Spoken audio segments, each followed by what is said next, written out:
Srinagar March 12 Jammu Kashmir ಮುಖ್ಯಮಂತ್ರಿ ಒಮರ್ ಅಬ್ದುಲ್ಲಾ ಅವರ ತಂದೆ ಮಾಜಿ ಮುಖ್ಯಮಂತ್ರಿ ಹಾಗೂ ನ್ಯಾಷನಲ್ ಕಾನ್ಫರೆನ್ಸ್ ಅಧ್ಯಕ್ಷ ಫಾರೂಕ್ ಅಬ್ದುಲ್ಲಾ ಅವರನ್ನ ಹತ್ಯೆಗೆ ಯತ್ನಿಸಿರುವ ಘಟನೆ ನಡೆದಿದೆ. ಬುಧವಾರದಂದು ಸಂಜೆ ವಿವಾಹ ಸಮಾರಂಭವೊಂದರಲ್ಲಿ ಭಾಗವಹಿಸಿದ್ದ ಫಾರೂಕ್ ಅಬ್ದುಲ್ಲಾ ಅವರನ್ನ ಕೊಲೆ ಮಾಡಲು ಸಂಚು ರೂಪಿಸಲಾಗಿತ್ತು. ಅದೃಷ್ಟವಶಾತ್ ಅಪಾಯದಿಂದ ಪಾರಾಗಿದ್ದಾರೆ. ದುಷ್ಕರ್ಮಿಯೊಬ್ಬ ಅವರ ಮೇಲೆ ಗುಂಡು ಹಾರಿಸಿದ್ದಾನೆ. ದಾಳಿಕೋರ ಅಬ್ದುಲ್ಲಾ ಅವರಿಂದ ಕೆಲವು ಹೆಜ್ಜೆಗಳ ಅಂತರದಲ್ಲಿದ್ದ. ಆದರೆ ರಾಷ್ಟ್ರೀಯ ಭದ್ರತಾ ಸಿಬ್ಬಂದಿ ಕಮಾಂಡೋಗಳನ್ನು ಅವನನ್ನು ತಳ್ಳಿದ್ದಾರೆ. ಗುಂಡು ಗುರಿತಪ್ಪಿತ್ತು. ಅಬ್ದುಲ್ಲಾ ಕೂದಲೆಳೆಯ ಅಂತರದಲ್ಲಿ ಪಾರಾದರು. ದಾಳಿಕೋರನನ್ನ ಕಮಲ್ ಸಿಂಗ್ ಜಮ್ವಾಲ್ ಎಂದು ಗುರುತಿಸಲಾಗಿದ್ದು ಆತನನ್ನ ತಕ್ಷಣವೇ ವಶಕ್ಕೆ ಪಡೆಯಲಾಗಿದೆ. ಆತನನ್ನ ಹಿಡಿದ ಕೂಡಲೇ ಜನರು ಆತನನ್ನ ಥಳಿಸುತ್ತಿರುವುದನ್ನು ವಿಡಿಯೋಗಳು ತೋರಿಸಿವೆ. ದಾಳಿಕೋರ ಕುರ್ಚಿಯ ಮೇಲೆ ಕುಳಿತು ತಾನು ಜಮ್ಮುವಿನ ಪುರಾಣಸ್ ಮಂಡಿಯ ನಿವಾಸಿ ಎಂದು ಪೊಲೀಸರಿಗೆ ಹೇಳುತ್ತಿರುವುದನ್ನು ಕಾಣಬಹುದು. ಶ್ರೀನಗರ ಮಾರ್ಚ್ 12 ಜಮ್ಮು ಕಾಶ್ಮೀರ ಮುಖ್ಯಮಂತ್ರಿ ಒಮರ್ ಅಬ್ದುಲ್ಲಾ ಅವರ ತಂದೆ ಮಾಜಿ ಮುಖ್ಯಮಂತ್ರಿ ಹಾಗೂ ನ್ಯಾಷನಲ್ ಕಾನ್ಫರೆನ್ಸ್ ಅಧ್ಯಕ್ಷ ಫಾರೂಕ್ ಅಬ್ದುಲ್ಲಾ ಅವರನ್ನ ಹತ್ಯೆಗೆ ಯತ್ನಿಸಿರುವ ಘಟನೆ ನಡೆದಿದೆ. ಬುಧವಾರದಂದು ಸಂಜೆ ವಿವಾಹ ಸಮಾರಂಭವೊಂದರಲ್ಲಿ ಭಾಗವಹಿಸಿದ್ದ ಫಾರೂಕ್ ಅಬ್ದುಲ್ಲಾ ಅವರನ್ನ ಕೊಲೆ ಮಾಡಲು ಸಂಚು ರೂಪಿಸಲಾಗಿತ್ತು. ಅದೃಷ್ಟವಶಾತ್ ಅಪಾಯದಿಂದ ಪಾರಾಗಿದ್ದಾರೆ. ದುಷ್ಕರ್ಮಿಯೊಬ್ಬ ಅವರ ಮೇಲೆ ಗುಂಡು ಹಾರಿಸಿದ್ದಾನೆ. ದಾಳಿಕೋರ ಅಬ್ದುಲ್ಲಾ ಅವರಿಂದ ಕೆಲವು ಹೆಜ್ಜೆಗಳ ಅಂತರದಲ್ಲಿದ್ದ. ಆದರೆ ರಾಷ್ಟ್ರೀಯ ಭದ್ರತಾ ಸಿಬ್ಬಂದಿ ಕಮಾಂಡೋಗಳನ್ನು ಅವನನ್ನು ತಳ್ಳಿದ್ದಾರೆ. ಗುಂಡು ಗುರಿತಪ್ಪಿತ್ತು. ಅಬ್ದುಲ್ಲಾ ಕೂದಲೆಳೆಯ ಅಂತರದಲ್ಲಿ ಪಾರಾದರು. ದಾಳಿಕೋರನನ್ನ ಕಮಲ್ ಸಿಂಗ್ ಜಮ್ವಾಲ್ ಎಂದು ಗುರುತಿಸಲಾಗಿದ್ದು ಆತನನ್ನ ತಕ್ಷಣವೇ ವಶಕ್ಕೆ ಪಡೆಯಲಾಗಿದೆ. ಆತನನ್ನ ಹಿಡಿದ ಕೂಡಲೇ ಜನರು ಆತನನ್ನ ಥಳಿಸುತ್ತಿರುವುದನ್ನು ವಿಡಿಯೋಗಳು ತೋರಿಸಿವೆ. ದಾಳಿಕೋರ ಕುರ್ಚಿಯ ಮೇಲೆ ಕುಳಿತು ತಾನು ಜಮ್ಮುವಿನ ಪುರಾಣಸ್ ಮಂಡಿಯ ನಿವಾಸಿ ಎಂದು ಪೊಲೀಸರಿಗೆ ಹೇಳುತ್ತಿರುವುದನ್ನು ಕಾಣಬಹುದು.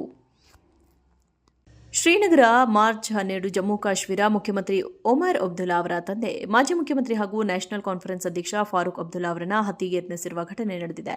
ಬುಧವಾರದಂದು ಸಂಜೆ ವಿವಾಹ ಸಮಾರಂಭವೊಂದರಲ್ಲಿ ಭಾಗವಹಿಸಿದ್ದ ಫಾರೂಕ್ ಅಬ್ದುಲ್ಲಾ ಅವರನ್ನ ಕೊಲೆ ಮಾಡಲು ಸಂಚು ರೂಪಿಸಲಾಗಿತ್ತು. ಅದೃಷ್ಟವಶಾತ್ ಅಪಾಯದಿಂದ ಪಾರಾಗಿದ್ದಾರೆ. ದುಷ್ಕರ್ಮಿಯೊಬ್ಬ ಅವರ ಮೇಲೆ ಗುಂಡು ಹಾರಿಸಿದ್ದಾನೆ. ದಾಳಿಕೋರ ಅಬ್ದುಲ್ಲಾ ಅವರಿಂದ ಕೆಲವು ಹೆಜ್ಜೆಗಳ ಅಂತರದಲ್ಲಿದ್ದ. ಆದರೆ ರಾಷ್ಟ್ರೀಯ ಭದ್ರತಾ ಸಿಬ್ಬಂದಿ ಕಮಾಂಡೋಗಳನ್ನು ಅವನನ್ನು ತಳ್ಳಿದ್ದಾರೆ. ಗುಂಡು ಗುರಿತಪ್ಪಿತ್ತು. ಅಬ್ದುಲ್ಲಾ ಕೂದಲೆಳೆಯ ಅಂತರದಲ್ಲಿ ಪಾರಾದರು. ದಾಳಿಕೋರನನ್ನ ಕಮಲ್ ಸಿಂಗ್ ಜಮ್ವಾಲ್ ಎಂದು ಗುರುತಿಸಲಾಗಿದ್ದು ಆತನನ್ನ ತಕ್ಷಣವೇ ವಶಕ್ಕೆ ಪಡೆಯಲಾಗಿದೆ. ಆತನನ್ನ ಹಿಡಿದ ಕೂಡಲೇ ಜನರು ಆತನನ್ನ ಥಳಿಸುತ್ತಿರುವುದನ್ನು ವಿಡಿಯೋಗಳು ತೋರಿಸಿವೆ. ದಾಳಿಕೋರ ಕುರ್ಚಿಯ ಮೇಲೆ ಕುಳಿತು ತಾನು ಜಮ್ಮುವಿನ ಪುರಾಣಸ್ ಮಂಡಿಯ ನಿವಾಸಿ ಎಂದು ಪೊಲೀಸರಿಗೆ ಹೇಳುತ್ತಿರುವುದನ್ನು ಕಾಣಬಹುದು.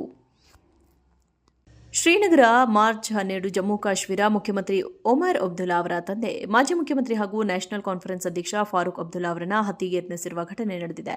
ಬುಧವಾರದಂದು ಸಂಜೆ ವಿವಾಹ ಸಮಾರಂಭವೊಂದರಲ್ಲಿ ಭಾಗವಹಿಸಿದ್ದ ಫಾರೂಕ್ ಅಬ್ದುಲ್ಲಾ ಅವರನ್ನ ಕೊಲೆ ಮಾಡಲು ಸಂಚು ರೂಪಿಸಲಾಗಿತ್ತು. ಅದೃಷ್ಟವಶಾತ್ ಅಪಾಯದಿಂದ ಪಾರಾಗಿದ್ದಾರೆ. ದುಷ್ಕರ್ಮಿಯೊಬ್ಬ ಅವರ ಮೇಲೆ ಗುಂಡು ಹಾರಿಸಿದ್ದಾನೆ. ದಾಳಿಕೋರ ಅಬ್ದುಲ್ಲಾ ಅವರಿಂದ ಕೆಲವು ಹೆಜ್ಜೆಗಳ ಅಂತರದಲ್ಲಿದ್ದ. ಆದರೆ ರಾಷ್ಟ್ರೀಯ ಭದ್ರತಾ ಸಿಬ್ಬಂದಿ ಕಮಾಂಡೋಗಳನ್ನು ಅವನನ್ನು ತಳ್ಳಿದ್ದಾರೆ. ಗುಂಡು ಗುರಿತಪ್ಪಿತ್ತು. ಅಬ್ದುಲ್ಲಾ ಕೂದಲೆಳೆಯ ಅಂತರದಲ್ಲಿ ಪಾರಾದರು. ದಾಳಿಕೋರನನ್ನ ಕಮಲ್ ಸಿಂಗ್ ಜಮ್ವಾಲ್ ಎಂದು ಗುರುತಿಸಲಾಗಿದ್ದು ಆತನನ್ನ ತಕ್ಷಣವೇ ವಶಕ್ಕೆ ಪಡೆಯಲಾಗಿದೆ. ಆತನನ್ನ ಹಿಡಿದ ಕೂಡಲೇ ಜನರು ಆತನನ್ನ ಥಳಿಸುತ್ತಿರುವುದನ್ನು ವಿಡಿಯೋಗಳು ತೋರಿಸಿವೆ. ದಾಳಿಕೋರ ಕುರ್ಚಿಯ ಮೇಲೆ ಕುಳಿತು ತಾನು ಜಮ್ಮುವಿನ ಪುರಾಣಸ್ ಮಂಡಿಯ ನಿವಾಸಿ ಎಂದು ಪೊಲೀಸರಿಗೆ ಹೇಳುತ್ತಿರುವುದನ್ನು